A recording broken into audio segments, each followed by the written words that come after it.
Hello and welcome to Old Ways Gardening and Prepping. My name is Teresa.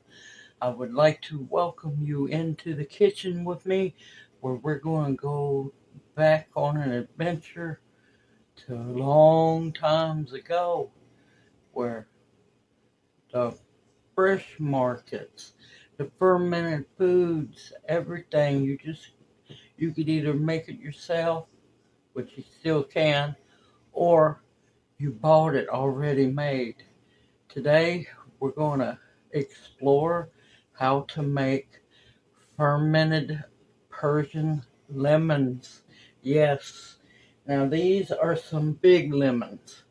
Usually, you want to use about half the size of these lemons, but when you gave lemons, you make a whole lot more than just lemonade, y'all. There's lots of things you can do with lemons, and there's going to be a whole lot more videos on them. But today we're making fermented lemons. So let's get busy and have some fun. Now, there's only two ingredients to this recipe, and that is pure kosher salt. Now, you can use sea salt, Celtic sea salt, pink Himalayan salt, but you have to make sure that your salt is pure. Pure by meaning no additives, no iodine, no anticaking ingredients, and that the ingredients say salt. That's what you want to see on it, because your ferments will not work if there's iodine in them. So, with that being said, let's have some fun. Now, I wished I had an empty a glass pickle jar. Now, you need to do this in either a crock or a big glass jar. I have a half a gallon jar here. And first, we're going to want to put a layer of salt. Yes, there's going to be a lot of salt used. But you've got to remember, back in the day, there was no refrigeration. Salt was your main way to preserve foods, meats, and so on. Now, we're going to take this beautiful big lemon. Now, you want to make sure that they are firm, that there's no soft spots, and there's no bruising, and wash them very well. If they have little stickers on them, make sure you get all of that glue off of them. And if they're organic, they won't be waxed. So, wash them very well. You're going to want a sharp knife.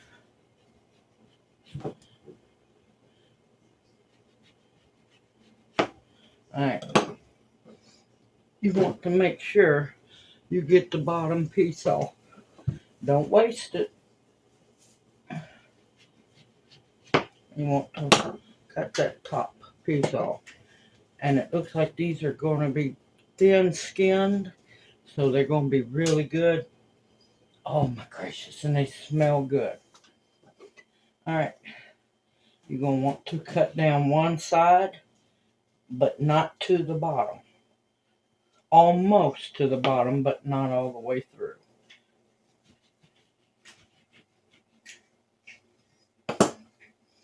And that way you can open them up. You can tap some of the leaves, the seeds out, but you don't want to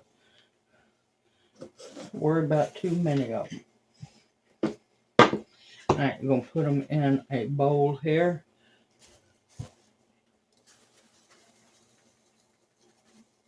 And you want to make sure that they are packed good with salt. Rub the bottoms, rub that salt in them, because this is how you're going to preserve them. And make sure you have paper towels.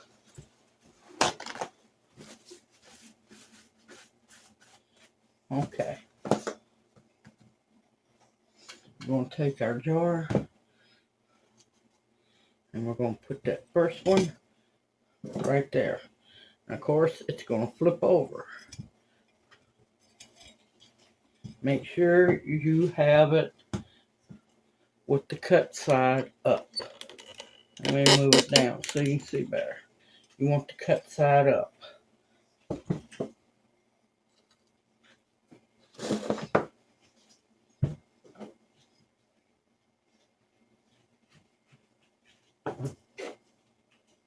And always remember, the bottom is where the stem or the pucker is at. Because you want to make sure that the bottom is on the bottom.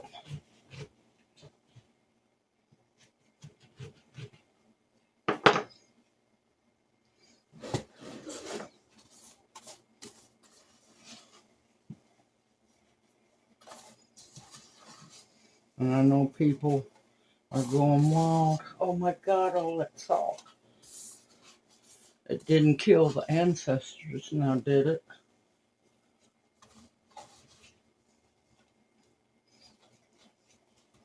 And you're not going to be eating a whole lot of these preserved lemons because you use it in rice dishes,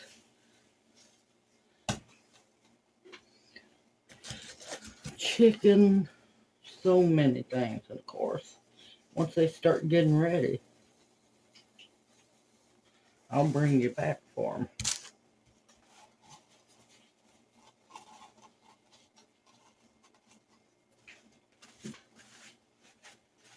And wipe your hands over your bowl.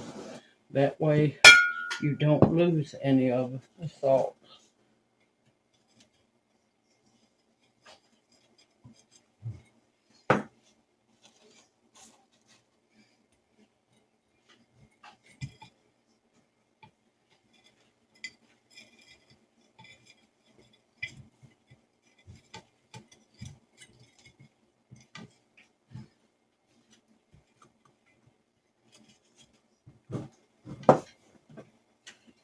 And this is where you start packing them into the jar.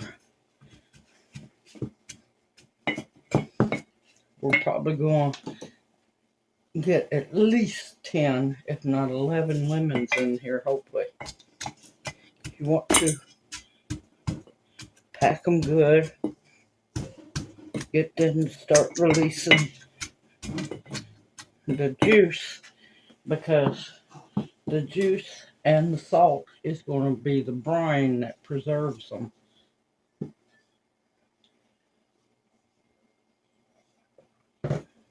We'll do one more, and then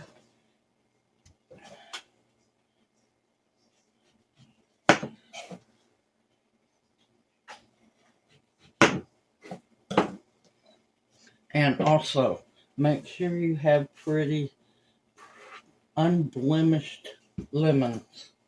It makes a big difference. And making sure that your fermented lemons do not go bad. Excuse me.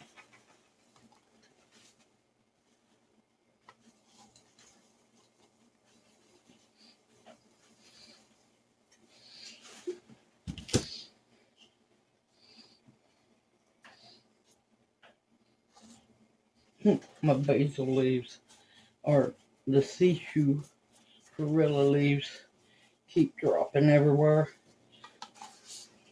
And you want to make sure that those lemons are packed well with salt.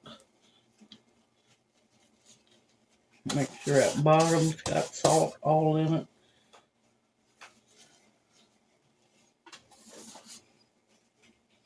Now you can go to Middle Eastern stores and find these already made.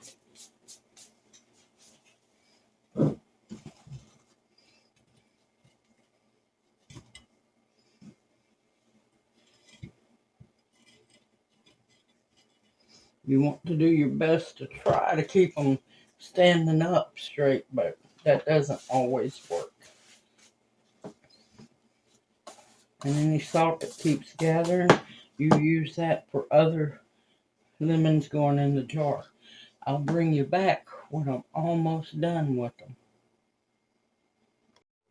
Remember I told you I was going to get 11 lemons in here? That's 10 whole lemons so far. There goes number 11. And you see all of this juice, brine? That's the natural juice out of the lemons.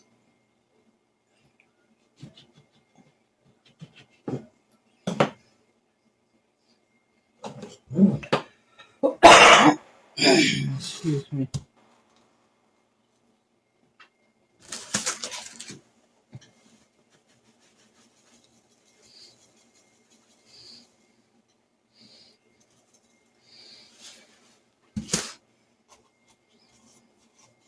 You want to rub each side of the lemon where you cut it. Make sure that salt gets in there real good.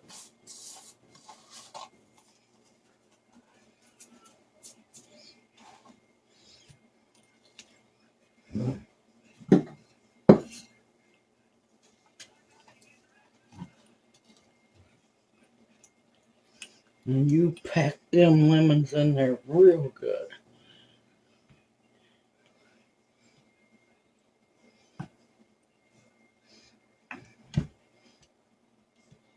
And that's what you want to see, is them completely covered in brine.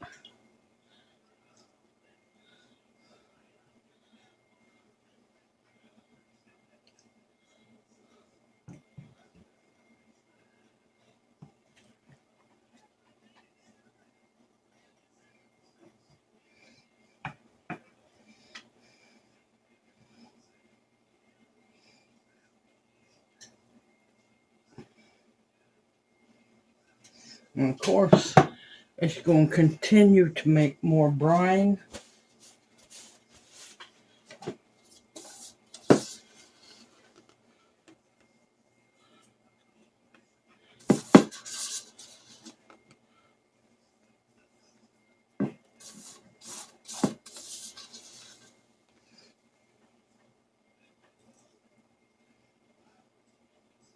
You want to make sure they stay under that brine.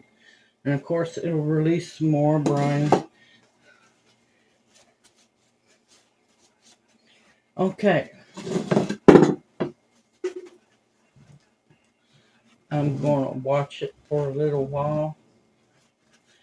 I don't want to add any more brine, or not any more brine. I haven't added any yet. Now, it's going to continue to release the juices of the lemons, and the lemon juice will break down the salt, so don't worry about that, not one bit. You just want to make sure that they stay up under the brine. Now, there's a chance you might have to pour some of the brine off. Just put it in a very clean container, because you know what? After 2 to 5 days, the lemons are going to start to shrink, and we're going to be able to keep adding lemons in here. Hold on a minute. I don't know what on earth them two were going on about, but anywhere from 2 to 5 days, the lemon rind is going to start shrinking up. Now you might have to pour off a little bit of your brine, but reserve it to add it back to the jar if need be. And like I said, these are going to soften, and you can keep adding lemons in here, doing the same process until you can't add any more. And then these, you put the lid on. Hold on a minute. Make sure you wipe your rim really good. You don't shake these or agitate them or nothing. Now, this little piece is sticking up. It's going to be perfectly fine because it's still releasing brine. Now, just like this, it's shelf stable. Now, these are good. You can start using them. You can use them in about a couple of weeks, but I like to wait till at least a month because you're going to keep adding more lemons till you can't add any more because they're going to get soft and they're going to get beautiful and wonderful. They have a shelf life of at least a year as long as you store them in a cool, dark area. Just check them every few days because this brine is going to continue to make, because even though I pushed those lemons, and you're going to want either a kraut pounder. Now, you're not going to beat on them. You're just going to push them firmly. You don't want to beat on them like you do sauerkraut. Now, of course, it's better if you have a crock. Doing them in a beautiful crock is a whole lot more traditional, but I use what I have. And I will bring you back when for an update when I have to add some more lemons. That way you can see it. And believe me, you don't have to worry about these going bad because there's enough lemon juice and salt in there. It's not going to go bad. And once they are ready to use, I will bring you back for a recipe. But is that jar not absolutely beautiful?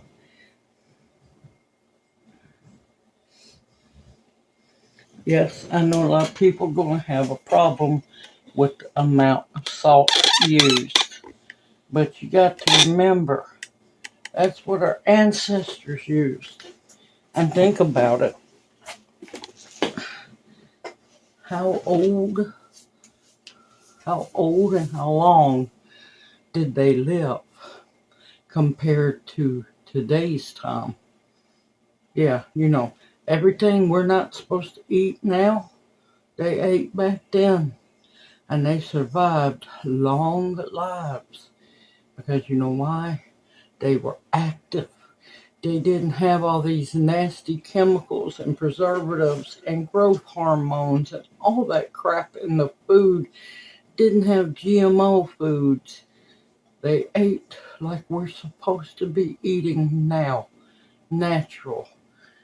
Shouldn't have to worry about chemicals and cancers and horrible diseases because we eat food. It's just the truth, folks. And this goes back to Persia. You know how long ago that was. And it's still alive today. And it's wonderful. I hope you enjoy this recipe and this video. And it brings you back to a cleaner way of eating. A healthier way of eating. It just takes time. Just like the sauerkraut. Fermented foods are worth their weight in gold for health reasons.